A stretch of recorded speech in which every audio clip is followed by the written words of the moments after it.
दोस्तों आज हम देखेंगे कि हम स्टडीज में क्या मिस्टेक करते हैं जिसकी वजह से हमारा बैंड बजा हुआ है। सबसे पहला पॉइंट कहता है कि ब्रेक या ब्रेक। आपने हर यूट्यूब चैनल में इंक्लूडिंग माई सेल्फ एक टेक्निक जरूर सुनी होगी, पोमोडोरो टेक्निक।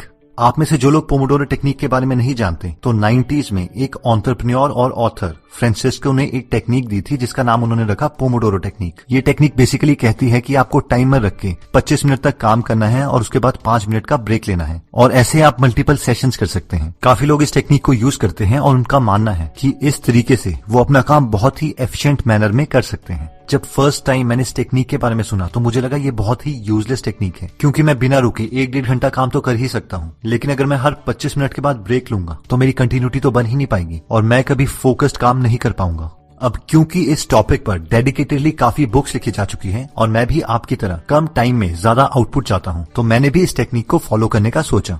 अब जब भी मैं काम करता हूं तो मुझे 10 मिनट एटलीस्ट सेटिंग करने में लग जाते हैं, जैसे कि मेरे पास पानी की बोतल होनी चाहिए, नेट बंद होना चाहिए, टेबल पर कोई और बुक नहीं होनी चाहिए। अब जैसे ही मैंने अपना फर्स्ट पोमोडोरो सेशन स्टार्ट किया, इससे पहले कि मैं कॉन्सेंट्रेट कर पाता 25 मिनट्स हो चुके थे। मुझे बहुत अजीब सा लगा और मैंने ये टेक्निक यूज करना बंद कर दिया। उसके काफी दिनों के बाद मैंने बारबरा ओकली की बुक पढ़ी, a mind for numbers, how to excel at maths and science even if you flunked algebra, जिसमें प्रोक्रास्टिनेशन के बारे में बहुत इंटरेस्टिंग आर्गुमेंट दिया हुआ था। उसमें था कि प्रोक्रास्टिनेशन यानी चीजों को टालने की आदत, कल से करूंगा यार, पक्का जब 6 पे सुई आ जाएगी ना तब करूंगा, ये एक बीमारी की तरह है। थोड़ा थोड़ा प्रोक्रास्टिनेशन करने से कई लोगों पर ये चीज इतनी हावी हो जाती है कि वो अपनी डिग्री तक छोड़ देते हैं और ये चीज प्रैक्टिकली मैंने अपने सीनियर के साथ होते हुए देखी है। पहली असाइनमेंट कंप्लीट ना होने की वजह से दूसरी असाइनमेंट ना करना, दूसरे की वजह से तीसरी ना करना, फिर उस सब्जेक्ट के लेक्चर में न जाना, फिर बाकी सब्जेक्ट के लेक्चर में न जाना, उसके बाद पूरा दिन ही कॉलेज में ऐसे घूमते रहना और फाइनली अपनी डिग्री ही कंप्लीट न कर पाना। बारबरा ओकली की बुक में लिखा था कि प्रोक्रास्टिनेशन को हैंडल करने के लिए बेस्ट टेक्निक है पोमोडोरो टेक्निक,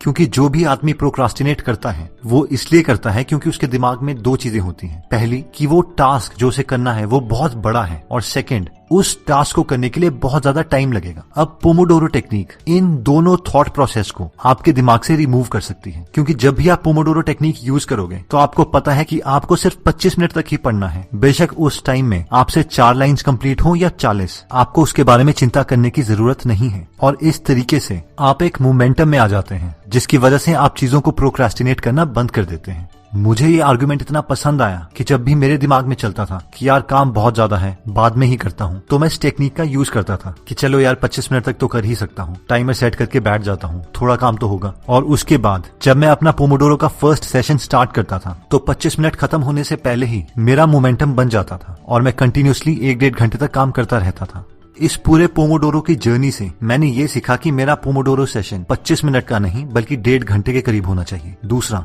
मुझे 25 मिनट का टारगेट तभी रखना है जब मैं स्टैटिक हो रहा हूँ और बहुत ज्यादा प्रोक्रास्टिनेट कर रहा हूँ, और एक बार एक्चुअल में मोमेंटम बन गया तो उसके बाद मैं 25 मिनट से काफी ज्यादा टाइम तक काम कर सकता हूँ। अब आपके लिए इस पूरी जर्नी से कोर मैसेज ये है कि जितने भी ब्लॉग्स आप पढ़ते हैं, यूट्यूब वीडियोस देखते हैं, वो सब आपके लिए एक रेकमेंडेशन है। आपको अपने लिए एक्चुअल में डिसाइड करना पड़ेगा कि आपके लिए क्या काम करता है। अगर किसी ने बोल दिया है कि आपको 25 मिनट के बाद 5 मिनट का ब्रेक लेना है, तो हम में से कई लोग उसे 24 मिनट या 26 मिनट का अलार्म भी सेट करने की हिम्मत नहीं रखते और इन रूल्स को इतना ज्यादा सीरियसली ले लेते हैं कि कोई भी गोल अचीव नहीं कर पाते। नेक्स्ट टॉपिक आता है time table. Sir 10th class का टाइम टेबल कैसा होना चाहिए? अगर मैं सुबह ट्यूशन भी जाता हूँ और स्कूल भी जाता हूँ, फिर टाइम टेबल कैसा होना चाहिए? अब आप जेन्युइनली कमेंट सेक्शन में लिख के बताना कि आप में से कितने लोगों ने 15 दिन भी कंटिन्यूसली टाइम टेबल फॉलो किया है। रिसेंटली मैंने एक बुक पढ़ी थी, ready study go smart ways to learn, जो कि लिखी है खुर्शीद बाटलीवाला और दिनेश घोटके ने, जो कि दोनों IITians हैं। वो अपनी बुक के 7th chapter secrets of studying effectively में लिखते हैं कि हमें टाइम टेबल नहीं बनाना चाहिए।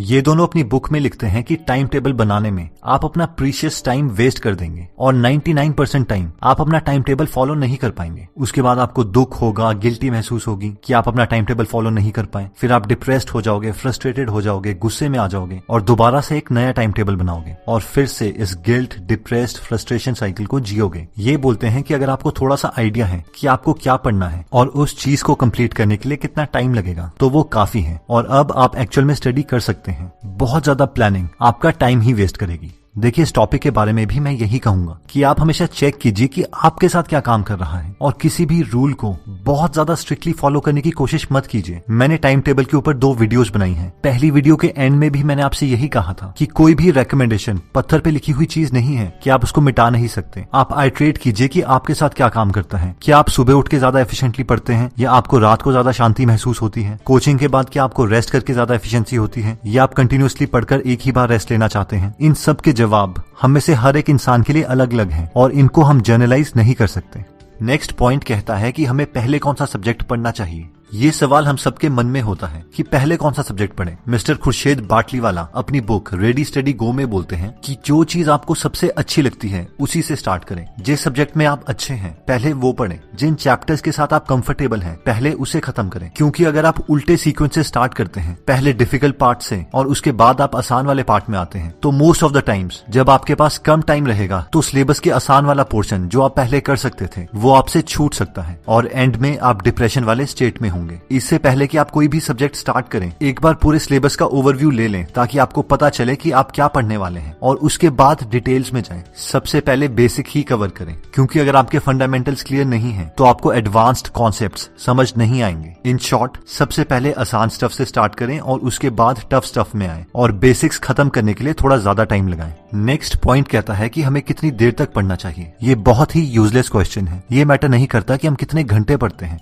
ये मैटर करता है कि हमें कितना समझ आया। कई लोग 1 घंटा पढ़ने के बाद ही सैचुरेट हो जाते हैं और कई 4-5 घंटे तक पढ़ सकते हैं और कई लोग उससे भी ज्यादा। पढ़े हुए मटेरियल की 90% प्रोसेसिंग हमारा सबकॉन्शियस माइंड करता है, जब आप कॉन्शियसली उस चीज को पढ़ भी नहीं रहे होते। अगर आप कंसिस्टेंटली पढ़ते ही रहेंगे और रेस्ट नहीं लेंगे, इसका मतलब है कि आप अपने सबकॉन्शियस माइंड को उस पर्टिकुलर प्रॉब्लम पे काम नहीं करने दे रहे। खुर्शीद बाटलीवाला बोलते हैं कि आपको रेस्ट लेने से पहले कम से कम 1 घंटा पढ़ लेना चाहिए। अगर आप 1 घंटा पढ़ने से पहले ही सैचुरेट हो जाते हैं तो आपको अपने को डिसिप्लिन करना पड़ेगा। पहले 20 मिनट से स्टार्ट करें, फिर अपना टाइम इंक्रीज करते करते कम से कम उसे 1 घंटा लेके आए। अगर आप 1 घंटा पढ़ने पर या उससे ज्यादा पढ़ने पर सैचुरेट होते हैं तो आप रुक सकते हैं और ब्रेक ले सकते हैं। आपकी ब्रेक 20 मिनट से ज्यादा नहीं होनी चाहिए। आप एक छोटी वॉक पर जा सकते हैं, कुछ खा सकते हैं, गिटार प्ले कर सकते हैं, गाना गा सकते हैं, मेडिटेट कर सकते हैं। आप कुछ भी करें मगर अपने को स्टडी टेबल से दूर ले जाएं और उसके बाद वापस आके दोबारा से स्टार्ट कर दें। बहुत बार आप सरप्राइज्ड होंगे कि जैसे ही आप ब्रेक लेके वापस आते हैं तो आपको वो कॉन्सेप्ट समझ आ जाता है जो आपको पहले समझ नहीं आ रहा था। ये आपके सबकॉन्शियस माइंड की प्रोसेसिंग की ताकत है। अगर आप दुनिया में सबसे बड़ी इन्वेंशंस भी देखोगे तो वो भी इसी पैटर्न पर काम करती है। कोई एक विजन, कोई एक सपना जिससे लोगों को सोल्यूशन मिल गए। जैसे कि स्टोरीज बताती हैं कि न्यूटन के सर पे एप्पल गिरा जिसकी वजह से वो ग्रेविटी का कॉन्सेप्ट ले आए। कैकुले को सपना आया था कि 3 सांप एक दूसरे को खा रहे हैं और फिर उससे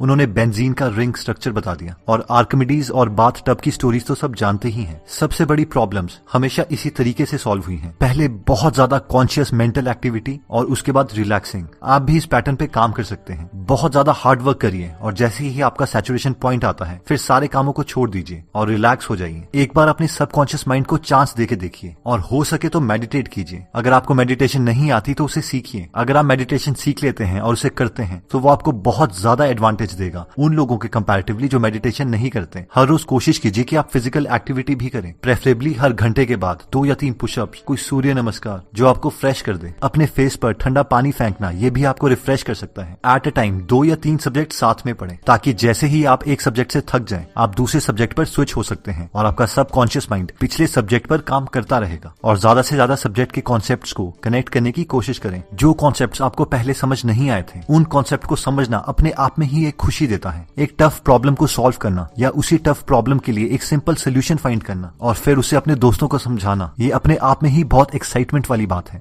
तो दोस्तों, इस वीडियो में हमने 4 चीजें करी। पहली थी पोमोडोरो टेक्निक। बेसिकली ये टेक्निक बोलती है कि 25 मिनट पढ़ो और 5 मिनट का ब्रेक लो, लेकिन मैंने देखा है कि मेरे केस में 1 से सवा 1 घंटे के बाद मुझे ब्रेक की जरूरत है और मेरे लिए प्रोक्रास्टिनेशन के केस में ये चीज काम करती है। लेकिन आपको अपने केस में देखना है कि आपके लिए क्या टाइम बेस्ट है और किसी भी वीडियो की रिकमेंडेशन को एक पत्थर पे लिखी हुई लकीर ना माने और खुद टेस्ट करके देखें कि नया मेथड आपके पुराने मेथड से ज्यादा अच्छा काम कर रहा है या नहीं। और अगर अच्छा काम कर रहा है सिर्फ तभी उस चीज को अडॉप्ट करें। नेक्स्ट आता है टाइम टेबल। ज्यादातर स्टूडेंट्स टाइम टेबल को फॉलो नहीं कर पाते, इसलिए बेस्ट है कि आप इस चीज का भी स्ट्रेस ना लें। हर रोज की प्लानिंग करें, लेकिन अगर वो कंप्लीट नहीं हो पाता तो उसका स्ट्रेस ना लें। जैसे कि डॉयलाइट आइजनहावर ने कहा था कि plans are useless but planning is essential, यानी आप हर बार प्लान तो करेंगे लेकिन कभी वो फॉलो नहीं हो पाएंगे। इसलिए इस केस में भी आप ये देखें कि आपके साथ क्या काम करता है और उसी को फॉलो करते रहें। थर्ड पॉइंट कहता है कि पहले कौन सा सब्जेक्ट पढ़ें। तो खुर्शीद बाटलीवाला अपनी बुक में बताते हैं कि जो सबसे आसान सब्जेक्ट है उसी से स्टार्ट करें, जिससे आपका मोमेंटम बन जाएगा, और आसान वाले पोर्शन को खत्म करते हुए फिर मुश्किल वाले पोर्शन में जाएं। अगर आप ये सीक्वेंस उल्टा करते हैं तो आपसे आसान वाला सिलेबस का पोर्शन छूट सकता है और वो आपको डिप्रेस करेगा। फाइनली आता है कितनी देर तक पढ़ें। इसका भी कोई जर्नलाइज्ड आंसर नहीं है, बट सिर्फ एक रेकमेंडेशन है कि आप 1 घंटे के बाद ब्रेक लें, पूरा हार्ड वर्क करें, सैचुरेशन तक अपने आप को ले जाएं और उसके बाद दोबारा से रेस्ट लें और अपने सबकॉन्शियस माइंड को पड़ी हुई चीजों पे काम करने दें। दोस्तों, अगर आप फ्री में हिंदी ऑडियो बुक समरीज पढ़ना चाहते हैं तो आप डिस्क्रिप्शन में दिए हुए लिंक पे जाके गीगल ऐप डाउनलोड कर सकते हैं और कमेंट सेक्शन में जरूर लिख के बताइए कि आप में से कितने लोगों ने एक्चुअल में 15 दिन तक भी कंटिन्यूअसली अपना टाइम टेबल फॉलो किया है। दोस्तों, कमेंट सेक्शन में आप बता सकते हैं कि आप नेक्स्ट वीडियो किस टॉपिक पर चाहते हैं, ताकि हमें भी फीडबैक मिले और उसी टॉपिक्स को हम कवर करें। इस चैनल को जरूर सब्सक्राइब कर लीजिए और बेल का बटन दबा दीजिए ताकि आप ऐसी नॉलेजेबल वीडियोस कभी मिस ना करें, और इस वीडियो को लाइक जरूर कीजिएगा ताकि हमारा कॉन्फिडेंस बढ़े।